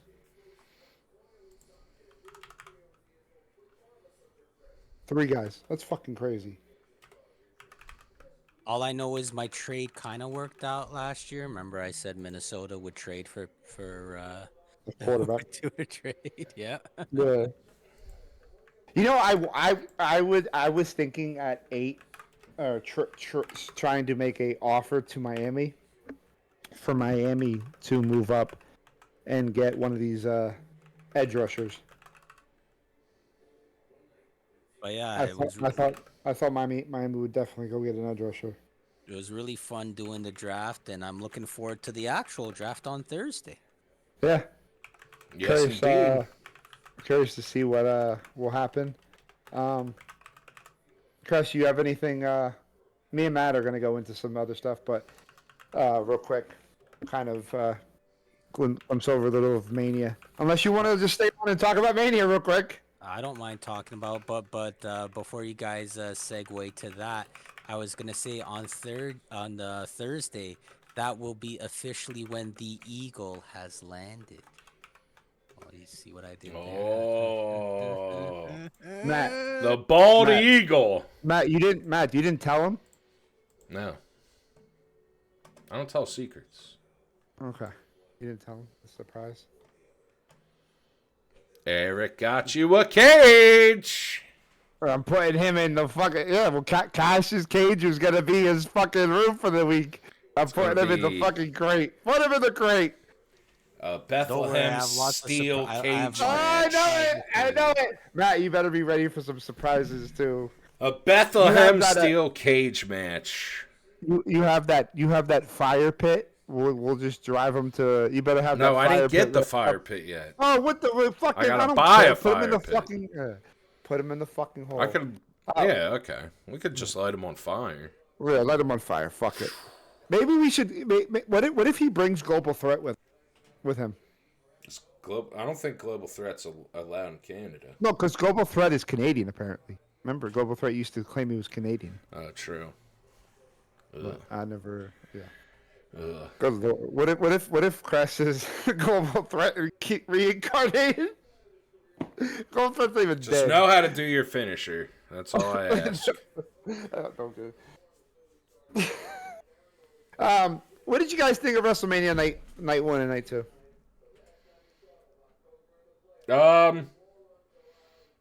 I didn't have a okay. The main event last night, wrestling match wise, and I got no interest in Travis Scott, but wrestling match wise yesterday, I thought the main event sucked. Rewatched it this morning. Was not a fan. Wasn't a fan of the women's tag match either. But I had no issues with any of the matches Saturday, and I thought yesterday, until the last two, I thought every match was pretty damn good. At least pretty damn good. Obviously, the women's triple threat match between Io, Rhea, and Bianca is fantastic. And I recommend, even if you're not really a wrestling fan, go watch those three girls beat the shit out of each other and do cool shit at the same time. That match ruled. I thought the real main event was night 1. I thought those three hit it out of the park. And I don't know, you read online, and it was the worst WrestleMania of all time. And WWE is horrible, and all that fun stuff, but I didn't have a problem with it other than Cody and John was lackluster. Pretty much what Matt said for me, just to tap in. I liked night 2 more than night 1. I know you guys didn't mention NXT too, but I liked NXT in between that. Like I liked NXT more than night 1. But I liked night 2 the most out of the weekend. Though lot of common things that I see, and I think that it's the same kind of sentiment I had. Is that I found night one, started off slow and picked up, whereas night two started off great and then started to trickle Yes. down. And I know somebody in on my server, they posted the graph like showing like the Yeah, difference, yeah, and yeah. that's basically kind of what I thought. The only difference is for me, I really enjoyed the Drew McIntyre, Joe Henry stuff. I thought it was not Drew McIntyre, sorry, Joe Henry and Randy Orton. No, I did too. Um, I really enjoyed it. I know a lot of people were sour on it for some reason, like online, but I know Matt, you kind of avoid the IWC and stuff like that. But like a lot of people were crapping on that Orton match, and I'm like, I thought it was great for what it was. I was laughing. I mean, Eric kept saying he's like, oh, you're on tonight, you're popping. And that's the thing. Like I really enjoyed the show. I was Yep. into it, and I thought the Logan Paul AJ match could have been a bit better, but I still liked it for what it was. But yeah, like that women's tag match really deflated the tires quick, and the main event, I just feel the way that it played out. Like I like the fact that Cena won because I'm not a big Yeah. Cody Yep. fan, but like lackluster is probably like what you said is what I would think of that main event. But like overall, I don't know how people can complain and say, "Oh, that was the worst WrestleMania ever," or even bad. Like bad. Like okay, if you omit, let's just say your biggest complaint, if your biggest complaint was the main event of night two, okay, well then what? And then what you're gonna say the tag? Okay, then what? Because everything else was good. Like Yeah. Yep. most of the stuff I thought was trashing the pay per view on both nights. Even night one, we kind of saw that Seth was gonna win, but how they did the turn, I think I kind of like when although when you find something, I found night one to be very predictable, but I found that although it was predictable, the way they weaved it or designed it, it wasn't like okay, that's how I saw it happening. Like you knew so and so was gonna win, but you didn't know they were gonna win like that, Mm-hmm. if that makes sense. Yep. Like that's the way I saw with a lot of the matches. It was like, okay, yeah, the outcomes were predictable, but I don't think you could have seen it that way. Like the way Jay won, I thought Dude. that was like Yep. crazy. Agreed. And some of the matches, like what I thought where it was gonna be like foolery, it was more of a clean win. Um, oh, the only real gripe, sorry, I had, and I pointed it out, was I didn't like how the two three-way matches ended quite similar. It was Oh yes. Yep. the person was on the ground, and then okay, like in the men's match, for example, Finn Balor did the coup de grace, and then Dom hit Finn though, and then pinned him, if I remember Yep. correctly. So it's like you pinned the guy who didn't receive the impact, you pinned the guy who gave the impact. Like you know what I mean? Like if he pushed Finn out of the way and did the pin, then that made sense to me. Like that would be like, okay, yeah, you won like that. You not only did you hit him, it was a double whammy. It's like, okay, you pushed him out of the way, great. And the same thing happened in the women's match with Io, right? And I just I felt that kind of. And the other thing I didn't like was I forget which match it was. It might have been the men's match. They did the tower spot, but because I watched it on, it was a nice spot, but it was like I saw that on NXT. They did it with Jordan Yeah. Grace with the two people on her shoulder. The only difference was in the men's one, they had one person on the person's shoulder, because they wanted to show off Jordan Grace's strength, right? So they had two women, like one on each shoulder, and they did a whatever doomsday device or whatever it was. But like for me, it was just like, when I see stuff like that, maybe that's just nitpicking on my end, but I just that kind of stuff kind of put me off a little bit. But like I say, overall, I really enjoyed night two. I'm trying to forget night one outside of the main event. But yeah, that's my take on it. Did you guys hear any of the Lex Luger stuff? No. I, I No. had heard. The only thing I had heard was they didn't mention him. I didn't notice that. Like he didn't come Did you out. did you hear you didn't hear about the funny the foolery that Lex Luger did on night to not show why he didn't show up? No, no, no. I didn't hear about that. He decided to take WrestleCon money instead of WrestleMania money, and he did his signings while WrestleMania was on because it paid more. The man's always been about the money. Yep. Well, that was the thing I always heard about him. Like that was his whole thing. It wasn't even yeah. It was always about money. Like somebody said, what was it? Like he was too smart for his own good when it came to that kind of Yep. stuff. Like he was all business. Yeah, yeah. So he didn't show up, but he was at WrestleCon signing autographs. Now we kind of talked about it live when we watched it. But I wanted to get your take now in the aftermath. What do you guys think now of the whole Stone Cold ATV thing?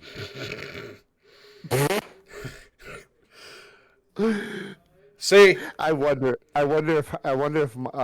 if Mike is done projectile jizzing all over the screen. see, this is like I consider myself progressive, but like Oh boy. I can't help it. I thought that was fun. That girl was definitely milking it. I definitely think he was a little drunk, and they had a little bit of problem with the ATV. Um, but she didn't get hurt, so to me, I can laugh at it. And Stone Cold knew he felt bad, and Nick Khan went over there and tried to handle the business. So hopefully everything's okay. Um, dude, It's funny. I still think it's funny as shit. Like she didn't get hurt. If she would have gotten hurt, okay, then it's different. But So, so I don't know if you guys saw like the more in-depth stuff, but cause I kind of seen like, different angles and yep, this and that. So apparently, like, yeah, as you pointed out, he may have been inebriated. He had difficulties getting to the rampway the yep, first time. That's why the intro, like, it was kind of Yeah. weird is coming out. Like it was delayed because we were like, what's going on? Like, and then, when, yeah, like you point out, Matt, like when he hit it, like, I've seen it so many angles, and then there was this one where the girl like she fell, and I saw it, and like Austin like she got back up, and then like Austin like said something to her, like maybe like, "Hey, are you okay?" Like he did say something yeah, to her, and then it was like I saw like from a fan cam like that people that were near where she was, and like she had this like stink face on her, like look like, "Oh, that's it," like it was almost like a and it's like, what more did you want? Him to say, "Hey, here's a free beer. Toss yeah, them a beer." Like you want to be right. part of this segment. Like you're a WrestleMania moment. What more could you want? If that happened to me, I know some people are more sinister, and I was like talking about without getting into like a big like USA Canada thing though. You wouldn't be able to pull a lawsuit like that here. You wouldn't get a lot of money. You wouldn't be able to sue for millions. But a lot of people they'll sue for anything. So it's like, oh, you know what? Oh, the ATV hit me. Oh yeah, that did damages. I remember the WWE had one where the person tried to sue them because of the pyro. Did you hear about that one from like a few years ago, Yeah, where the guy yeah. lost his hearing or whatever, and he was trying to sue the WWE for millions of dollars? I don't think the guy won. I don't know if they settled out of court or not, but I remember like it was like one of the most outlandish things I had ever heard. You went to an event and because the pyro you lost your hearing or you had tinnitus from it. I mean, come on, like that's just I don't know. That kind of stuff just kind of annoyed me. She was clearly milking it. But yeah, I just thought it was funny that Nick Khan rushed there too, and they kind of you could kind of see him like for a brief split second. It's like, oh, you know what he's doing, giving free passes, Yep. or whatever. Like so they don't Oh, they sue actually that lawsuit over the guy. losing the Um, hearing. yeah, they placed a settlement. They made a settlement. Okay. Oh, okay. So they They probably said settled. I think the problem was is that WWE was under pressure at that time because that was during the whole Vince stuff, right? So it was one of those things where TKO was like, you know what, let's just settle anything, Settle now. Oh, settle now, blah blah blah. So like now I think though they have a bit more sense. I don't know. It'll be very interesting to see what becomes of it. Probably won't know anything for a couple of weeks, if not months. yeah. Yeah. Give her, give her tickets to Raw tonight, and let her get a picture of Stone Cold, and I don't know. So I gotta chuckle. we went almost 2 hours, and you know, We did. Yeah. good stuff. Do you think we everything? I feel like we did. Yeah, I believe so. There's nothing else. I think we did a good job, fellas. Yeah. Year 2 in the Sunday, books. yeah, here too, and hopefully we keep going. Uh, if you're in the valley, or do you come and make a trip up the turnpike, or across the turnpike, and come visit us on Sunday at 11:30 in the Club Brewery. Let me pull up the address on that. While we exit the show. I'll just put the last couple minutes on. We're letting Yeah. people know we're winding down. We are going to be at 323 Pierce Street in Bethlehem, Pennsylvania. Country Club Brewery from 11:30 to probably about 1:30. So come and join us there. The brews. There will be some food for purchase. But yeah. Crash, you got anything to say? Yeah, for those who don't show up, Eric and Matt are gonna blame you for when the Eagles don't win the Super Bowl. So you better show your ass. Yeah, That could be an excuse. Can we? We can start ripping. Yes, we're doing it. Yeah. That's official now. That has to be the open of the podcast. Everybody that's not here now, you are blamed for why the Eagles do not go back to back. It's your fault, and we should egg your houses. And yes, Banished from the community. your banished from life. That was fucked up. I'm getting fucking canceled. Fuck it. I don't give a fuck. Fuck it. Crash, we will see you on this weekend. Sounds good. See you guys soon, man. Can't Matt, wait, Chris. Can't wait. I will talk to you soon. All right. Love you guys. Bye. Peace.